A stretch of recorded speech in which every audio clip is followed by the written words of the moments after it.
As we talked about before, the north-south escape, it depends on what kind of north-south position we're talking about here, right? So realistically, if you're coming off of a north-south, in a perfect world, I'm in side control, I have the cross-face block, I have this framed out, and he decides to move, right? My frames are still in place here, and I'm pretty good, right? So even if there's a lot of, these are good frames.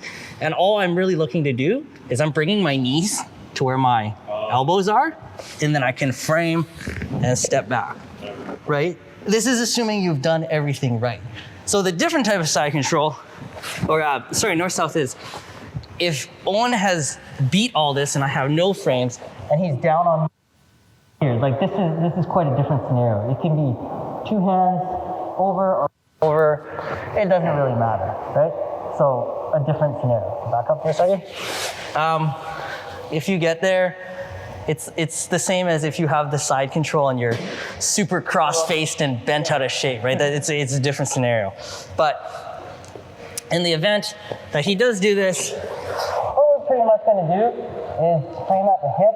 If he has 2 arm guards, you can kind of pick a side, whatever you want. If he has 1, he kind of picks it for you, because I can't frame here.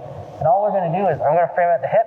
I'm just gonna start walking and turning, right? Catching the crossface here, and I'm turning back into side control, right? So that I can deal with it. And then once I'm in side control, depending on what my configuration is, I might do like a lever type escape, whatever you want, right?